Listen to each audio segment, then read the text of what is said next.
guys, welcome back to another chat from the blog cabin. Today I'm joined by Danny. After being faced with having to reinvent himself after several difficult life events, including an unexpected severe back injury, he returned to the one constant in his life, music. So Danny, before we get into talking about everything that's happened in your life, introduce yourself a little bit. Well, first off, very cool theme music. I like it. I don't know if you can see me. I was kind of like dancing away. Yeah, I saw you. Well, thank you for having me be your guest, Melissa. I greatly appreciate it. I am Danny Coleman. I am a radio personality. I am an entertainment journalist, a musician, kind of a jack of all trades of sorts. Master of some, not all, but master of some. I'm a former United Parcel Service driver, and I used to work for the Wall Street Journal. So I've kind of been here, there, and everywhere. Wow, you covered pretty much every career you could possibly like. How did you go from working for the Wall Street Journal to U.S. Postal Service to entertainment journalist to radio personality? Because they normally don't go together. Yeah, you would think, right? Well, I've been a musician since I was 11 and a half years old. I began to play the drums at the age of 11 and a half. Out of high school, I didn't get accepted to the college that I wanted to go to. And that was really the only school I wanted to go to. So I began to work. And a friend of mine knew of an opening for the Wall Street Journal in South Brunswick, New Jersey, Dow Jones and Company. And I jumped on it. Spent a year and a half working in the mailroom. And then I moved over into the fledgling computer software manufacturing division. When I started back in 1981, nobody had a computer on their desk, so go figure, right?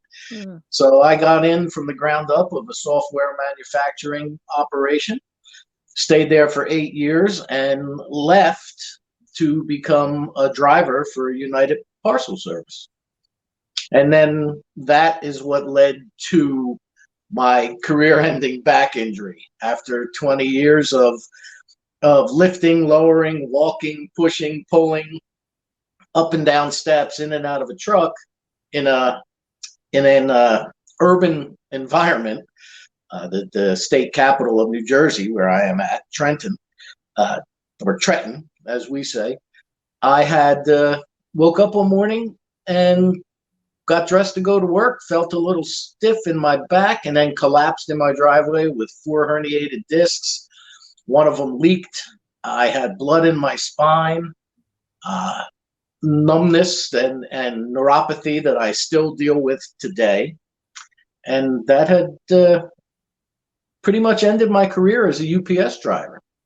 So after 3 years of unemployment, I was forced to reinvent myself during this time, and I went back to music.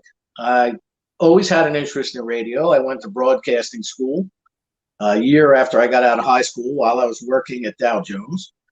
And I thought, you know what, let's give this a shot.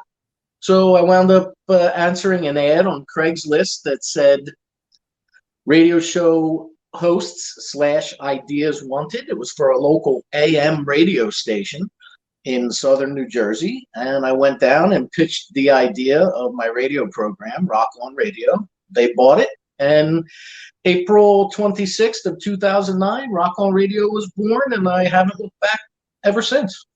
Wow.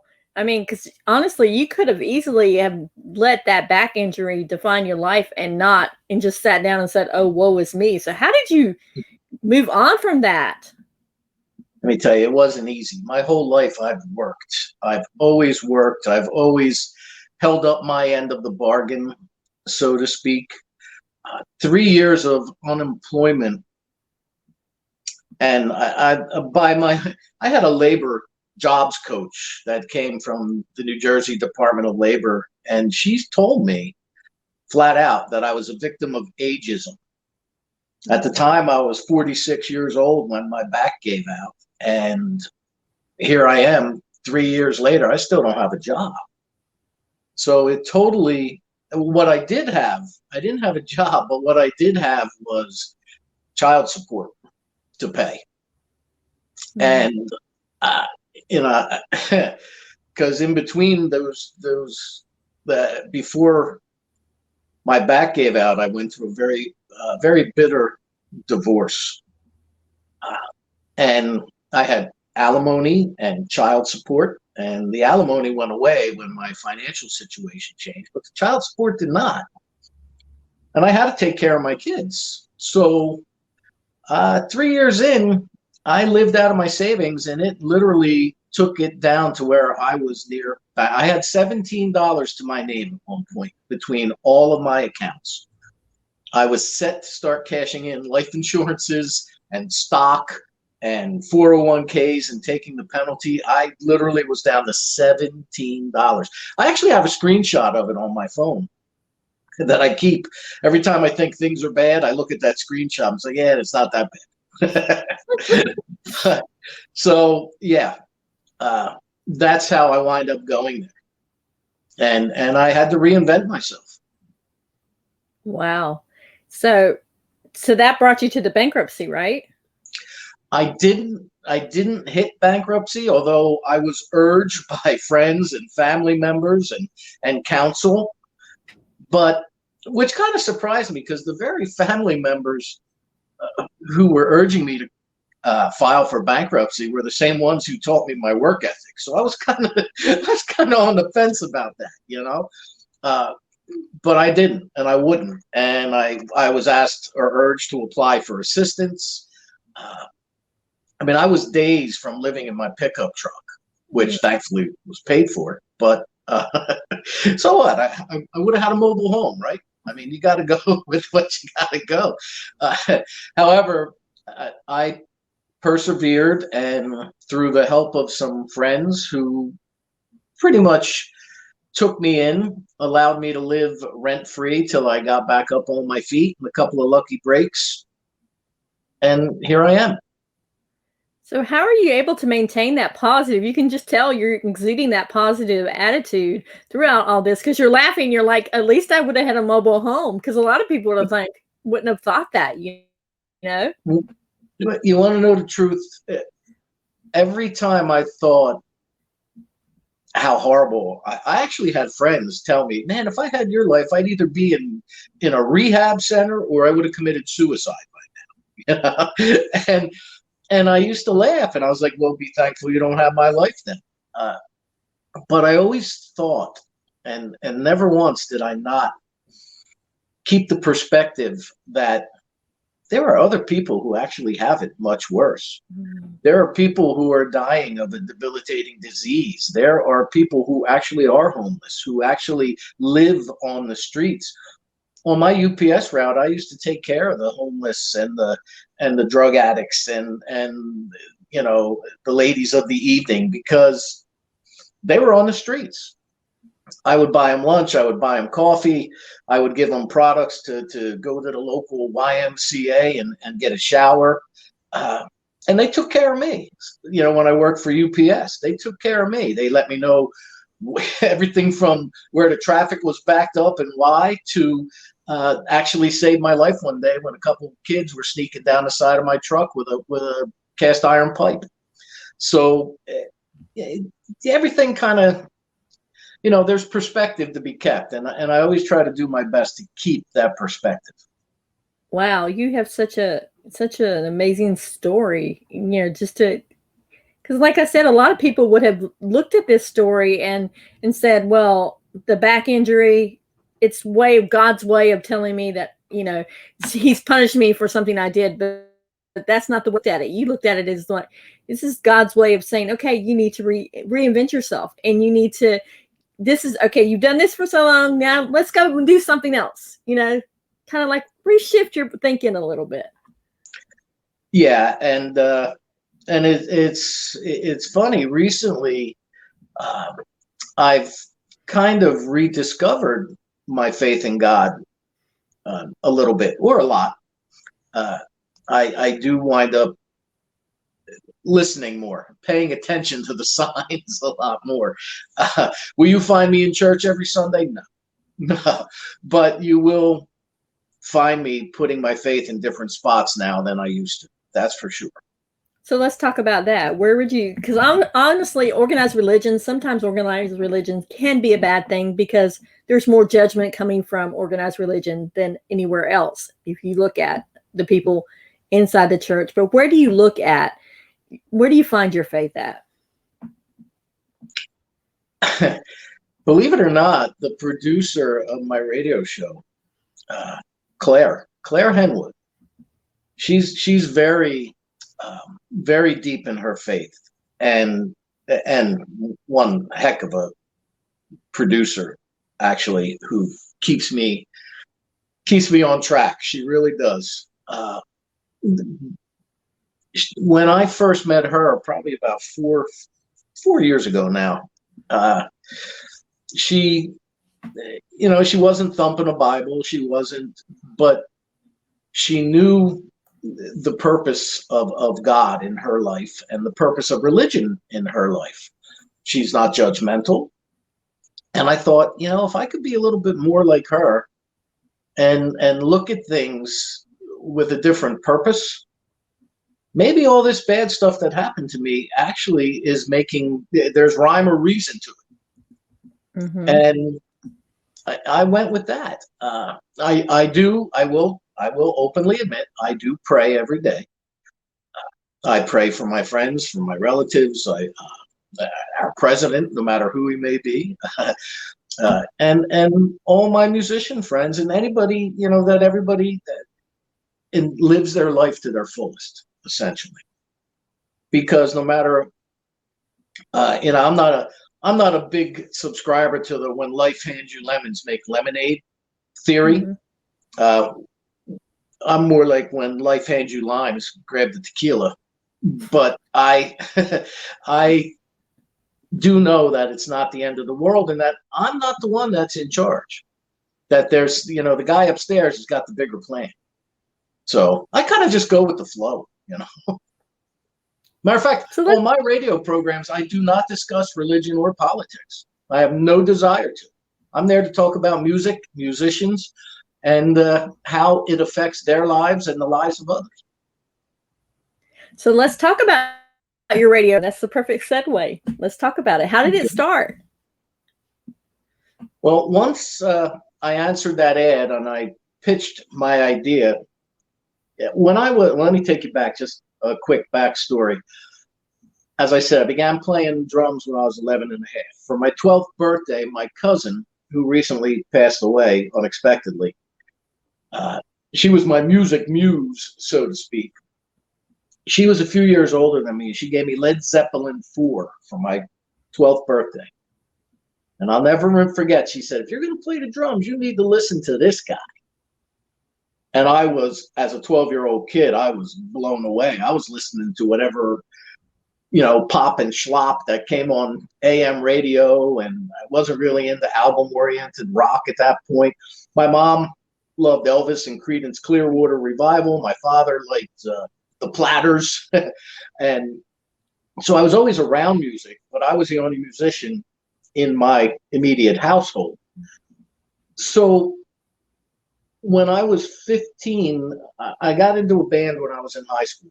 I was just about 14 years old, got into a band when I was in high school. We became very popular very quick. We went into the recording studio. We recorded, and back in those days, it was analog tape, 2 big reel-to-reel tapes. We recorded 3 songs because a local FM radio station was having an unsigned heroes contest. So I was standing at a church carnival, and I recall standing there, and by one of the wheels of chance, there was an elevator. And a girl that I was in high school with came up to me and she goes, listen. I said, listen to what? She says, listen. I said, to what? She goes, come here. And she drags me by the arm over to the wheel of chance. And there was my band being played on the radio. I literally, from head to toe, got chills. And I remember thinking, wow, That's me. So that began my love affair with radio, believe it or not. And at that point, when I got out of high school, before I started working for Dow Jones, I went and I went after this broadcasting school. I'm sorry, I misspoke. While I was working at Dow Jones, after broadcasting school, I went and applied for some radio jobs, but they were part-time and no benefits. And they didn't pay a lot of money. I was making more money at Dow Jones. I had a car payment. I had things that some or maybe no 19-year-olds at the time had, but I had bills to pay. And I knew, because again of my work ethic, that you paid your bills, and then what you do with your money after that, you save a little, then you know what? Have at it. Have fun. And when my back gave out, I realized, you know, if I could give other musicians that platform, that same thrill or chills that I got at that church carnival by hearing themselves on the radio or having their friends or family listen while they were live on the radio, I'm going to do it. So that was how the show came about. And thanks to my nephew, my ex-wife's nephew, actually, and him and I are still very close to this day.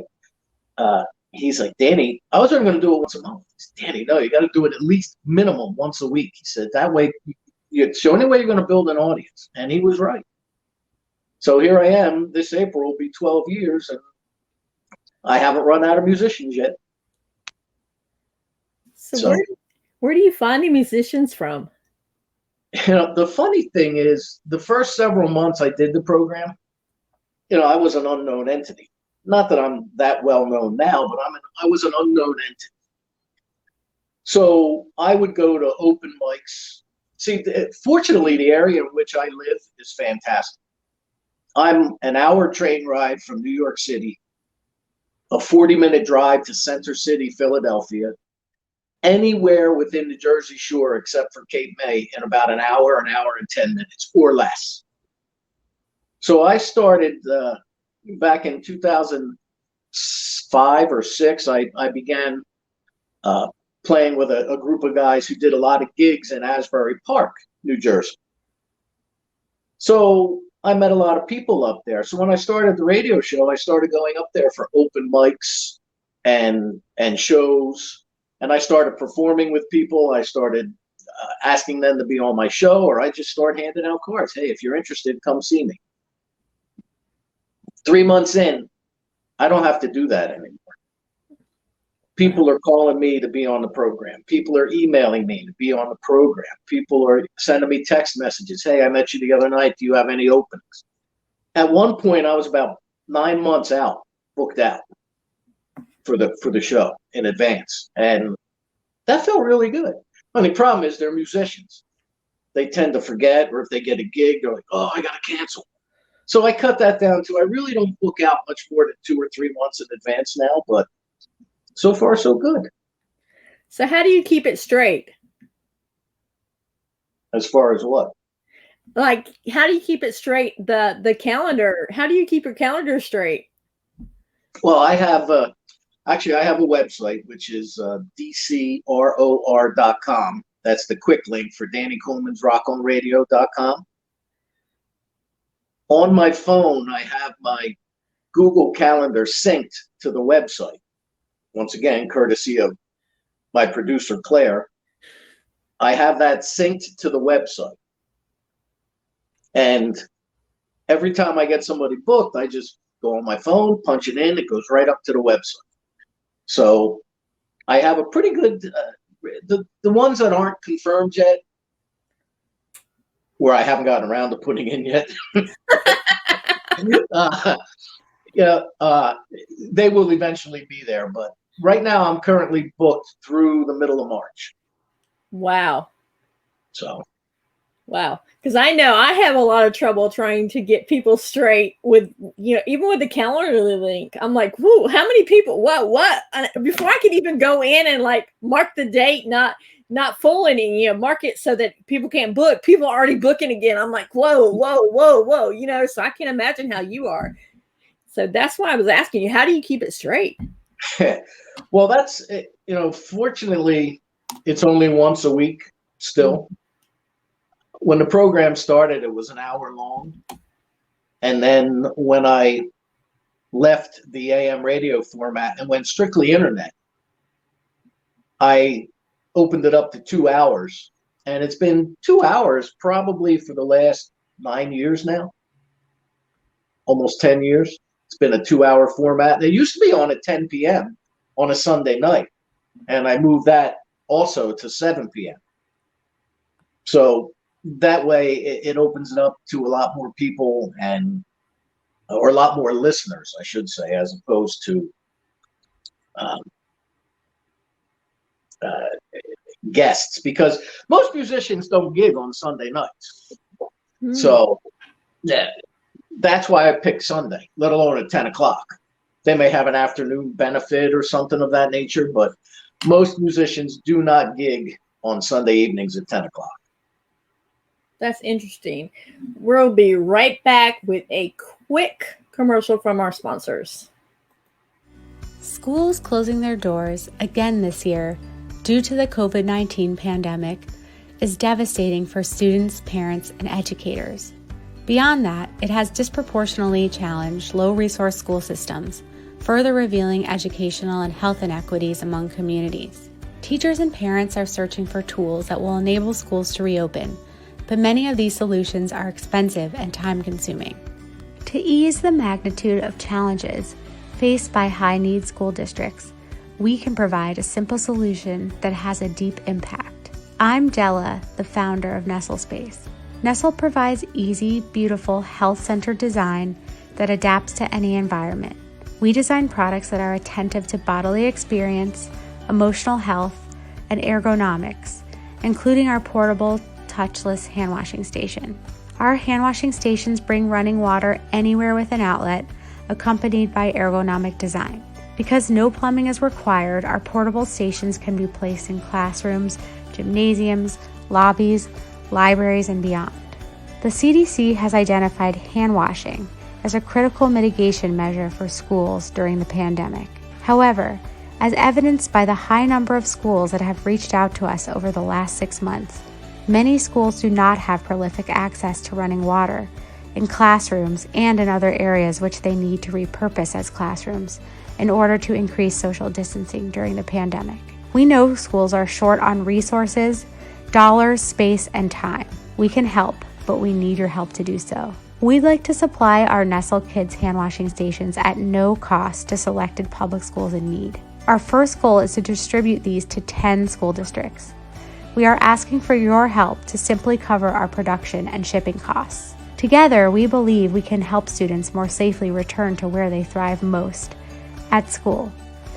In these crazy times, we thank you for considering this and for your generosity. We believe that by helping support each other, we can make a positive impact in a very hard time. Again, thank you for your support. We hope you and yours stay well. And we're back. We're chatting with Danny. He is a Rock On Radio host. Danny, I have a couple of questions for you. We were just talking about your Sunday night show. So how many guests do you have per episode? One. I focus solely on one guest or band. Every now and then I'm very fortunate being an entertainment journalist that I get to interview a lot of rock stars that I only dreamed of going to see when I was a kid. Now I'm getting to talk to them. So every now and then they'll want to give me a call during the program to promote their new album or their book or whatever it is. So I will graciously, give them 10 or 15, 20 minutes to call in and talk. But my in-studio guest gets anywhere from an hour and a half to 2 hours of their time. So the things I was asking you, are they live in studio? Do they perform their music in studio, or do they come with their tape? Both. They can perform live. They can bring a recorded or MP3s emailed to me of their music. They can do all of that. Or whatever whatever they are most comfortable with. If they're more comfortable performing live, then go ahead, perform everything live. Most of my guests do a mix of live and pre-recorded, because some of their stuff's a little more involved and they would rather have it go out over the airwaves the way it came out of a recording studio versus trying to do something scaled down acoustic. But I should say that all the performances are like what MTV or VH1 used to have a show called Unplugged. Mm-hmm. So there's no electric. I have had full bands come in, maybe an electric bass or an electric guitar, but no drums, which kills me because I'm a drummer, because the acoustics just aren't good for it. So. Now, you just mentioned you had guests that have called in that you would have dreamed of, being able to talk to. So tell us about some of these guests that are like your dream guests that you've been able to talk to. I've been able to talk to people like, and more than once, actually, a gentleman by the name of Martin Barr, who was the guitarist for Jethro Tull all the while I was growing up. Anne and Nancy Wilson, the two sisters from the band Heart. Don Felder of the Eagles. The Bouchard brothers from Blue Oyster Cult. Who else? Steve Hackett, the original guitar player from Genesis. I've had country artists. I've had pop stars I've spoken with. I've recorded some interviews. I've had people from the age. Remember Tiffany, who did the mall tour, right? Back in the late 80s, mid to late 80s, Tiffany. She's called my program. So it's kind of a mishmash. It's an array of things, and it never gets old for me. And it's always kind of fun to hear what they're up to. You're probably thinking, wow, how do they get, do you ever ask them how they ever got your name to actually call, or do you? Well, yeah. Well, what's actually one of my recent one within the last year was Gloria Gaynor. Remember Gloria Gaynor? I Will Survive. Survive. That's one of my favorite songs. The theme of every drunk girl at a wedding. I know, I've been there. What had happened was, when I first hurt my back and I was unemployed, it was as if the stars aligned, because a gentleman that wrote for our local, well, not local, a statewide newspaper, but it was out of Trenton, he quit the paper, stopped writing. So fortunately, I had a friend who worked there who knew my nephew, and he spoke to my nephew and said, "Tell your uncle to give me a call." So I called up. He's like, "Look, we're looking for this, this, this, and this. Can you do it?" Well, I've always loved to write. I've always, since I was in fourth grade, I had a fourth grade teacher tell me, "You're going to be a writer one day." She was right. So I called, and he's like, "I need you to, I'm going to set you up. I need you to write an article about a local band or a band, and I need listings of all the venues and restaurants and places that have entertainment in the area." All right. He goes, "Give me a sample and we'll go from there." So I had about a week, and I did an article on a band that was local, and I wrote up all these listings of who's going to be where, entertainment, turned it in. Next day, he calls me back. He says, "You're hired." So from 2010, April of 2010, or June of 2010 until April of 2014, yeah, so almost 4 years, I did the music column for the Trentonian newspaper. And then they got rid of all freelancers. But during those 4 years, all the bands that were playing in New York or playing in Philly were looking for coverage in between. So within a very short period of time, I amassed a huge PR list of PR people, the public relations reps that just we're looking. And I've kept that relationship. That and the gentleman, and I have to bow down to that gentleman by the name of Gary Ween. He publishes a magazine called NewJerseyStage.com. Gary says, hey, if you want to put that column from the paper on my site every week, please do. I don't have a look, because he's from the Spring Lake, New Jersey area, which is just south of Asbury Park. He said, I don't have a lot of South Jersey coverage, so if you want to do it, it would be great.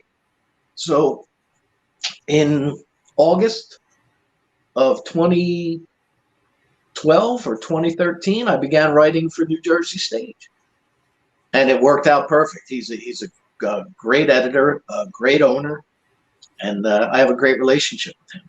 And through him, he literally sent me a spreadsheet, I don't know, of press contacts. So I must get about a dozen, sometimes 24 emails a day of people looking for coverage. New music, I get music sent to me. I go to my P.O. box right now, I guarantee you I got 2 or 3 CDs. So that's how I put it all together. So do you have a criteria of who gets to be on your show and who doesn't get to be on your show? Or basically it's like, okay, yeah, you can come on. Yeah, that. Hey, are they breathing? Yeah, you're in. Yeah. No, I don't. Everybody deserves a chance, and fortunately, over 12, it'll be again in April, it'll be 12 years. Fortunately for me, I've only had about 4 clunkers, 4 people on the program where when it was done, people were messaging me saying, that guy wasn't that good. She wasn't that good. Yeah. All right. But you know what? To them and their family and friends, they are that good. So if they had and I send all my guests a file of the show when it's done. So this way they can do whatever they want with it. They can, cut it up, edit it, whatever they want. I send it to them so that they have it as a memento, so to speak. A fabulous parting gift. So basically they don't have to go through any screening, any questionnaires, anything like that to get on the show. Basically just. No, they just reach out to me, and usually they'll send me a link in a music. I only have, as I said, I have several rules. No religion, no politics, no foul language. So if you're going to come on my program and think you're going to sing a song and every other word's going to be F or this or that, no, it's not happening. Not happening. So, yeah, that's my personal preference. So basically any type of music, it could be country, it could be rap, it could be heavy metal, it could be.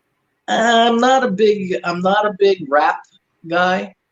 And heavy metal, I have had heavy metal, but again, it's lyrical content, which kind of eliminates a lot of rap tunes or hip hop. So not that matters. Matter of fact, I worked for a company. I would do the rock in and rock out sessions. I would bookend rock on radio with an interview with a rapper.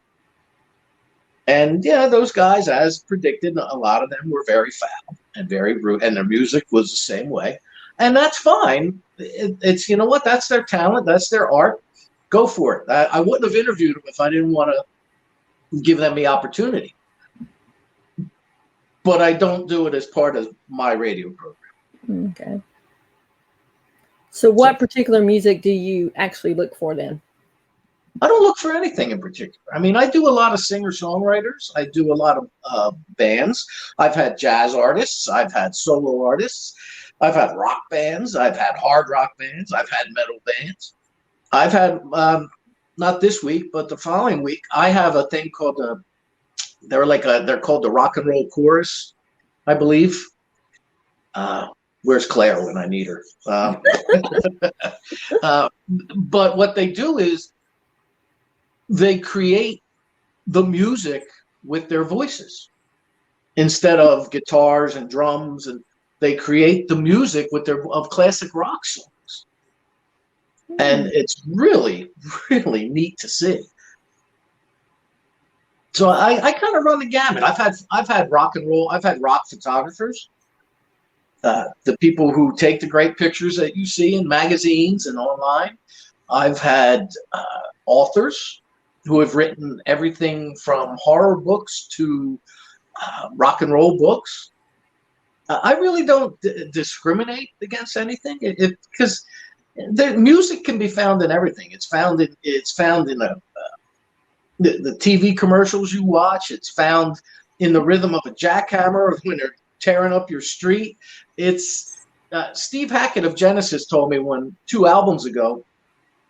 He said we were looking for a different sound with a shaker egg, one of those things you kind of. Mm-hmm. He went upstairs to the kitchen in the recording studio and grabbed a salt shaker and said, "Let's try this." And it's a salt shaker on the album. So, you kind of find out all these weird facts if you're open-minded enough to let people tell you about it. Well, I'm going to share something with you that I haven't shared with my listeners and the viewers. Is I used to be a music teacher, and I taught elementary school kids, and we used to walk around the school and take a nature walk, and I made the kids listen to nature to see if they could hear the music in nature, and they would have to write down what they heard. So I'm like, see, you can hear music in nature. You just have to open your ears and listen. So that just reminded me of when you said music can be found in anything. That reminded me of that. That's fantastic. That's perfect. It really can. Because music can be found everywhere. Because it gets them out of the classroom and interactive, and gets them listening and opening up their ears and their eyes to different things out there in the world. So, right. Yep. So what else do you have going on? Because you talked about writing, which was where I was heading next, but you've already talked about it. Oh, sorry about that. Anticipated that. I was peeking at your notes. Well, I also do a blues music show. Monday nights, I do that from a local college FM radio station here in New Jersey, Mercer County Community College. I do an hour-long blues music program where I play music from blues legends like Muddy Waters and Jimmy Reed and Sonny Boy Williamson to some of the newer artists like Kenny Wayne Shepherd or Joe Bonamassa. But I also, again, helping original artists, I have an original artist theme to my program. My show was just on this past Monday evening, and I featured, out of the 15 songs that I played during the hour, 4 of them were original blues artists, local original blues artists. I get blues music sent to me too from all over the country, actually. I even had one from Israel, a guitar player from Israel. So that's a lot of fun, because that show, like Rock On Radio, I have an engineer, a great engineer named Art Ackerman. And Art, aka Engineer Art, he does a great job at keeping my as my program director at the Blues Show says, poisonality in shape, in check, because I tend to fluctuate. Sorry, I get excited sometimes. But Art is the one who puts together the file. He edits it, gives it to me to send out to the guests and things like that. And for me to archive and to share with my affiliates, because I have 10 affiliates. The Blues Show, I create, curate, build the playlist, do the production using Adobe Audition. I record the voice tracks. I actually, till COVID struck, would be able to go into studio and put it all together from start to finish, which was really, really neat, because I built the thing from the ground up. So that's always a lot of fun. Wow. What's the most interesting piece of music that you've gotten? Definitely from the progressive rock genre, so to speak, because you really have to have patience to listen to a lot of progressive rock, because everything kind of meshes together. One leads into another. There's a lot of instrumental. passages, if not altogether instrumental. It's a totally different vibe and different genre. And I've had progressive rock artists on my show. My music director, or used to be my music director, he was still in the progressive rock band Nectar. He toured with Renaissance for a while. He's a big prog rock guy. And to get his spin on things and to hear certain things, and as a musician, I've actually gigged with him a few times. And his name was Rich Shalanda. And, Richie always had a different perspective on a lot of things. So it was always kind of neat. So when I get these progressive rock CDs, I have to block out some time because they're usually very long and they usually need 2 or 3 listens to really appreciate what's going on. So, wow. I'm just like in awe of the fact that you get, excuse me, all these bands to come on and book with you. And just, I can't wait to actually, I should have done a little bit of homework and listened to one of your radio shows. So now I'm interested to go and listen to one of the shows because it sounds like you have some really interesting guests on. I cannot be held responsible for what may happen to your eardrums if you do that. Okay. I'll send you a waiver. No, I do. I have. I've done some really neat things. Are you familiar with the band The Smithereens? Mm-mm. The Smithereens were a band from New Jersey. They were one of the big 3. You had Springsteen, Bon Jovi, then you had the Smithereens, right? The Smithereens had a lead singer by the name of Pat Denizio. Pat, after the Smithereens went their separate ways as a full-time entity, Pat started doing a show called Confessions of a Rock Star. He did it in Vegas for a few years, and he came back here, and he started doing it twice a week, once up in North Jersey and another time in Asbury Park.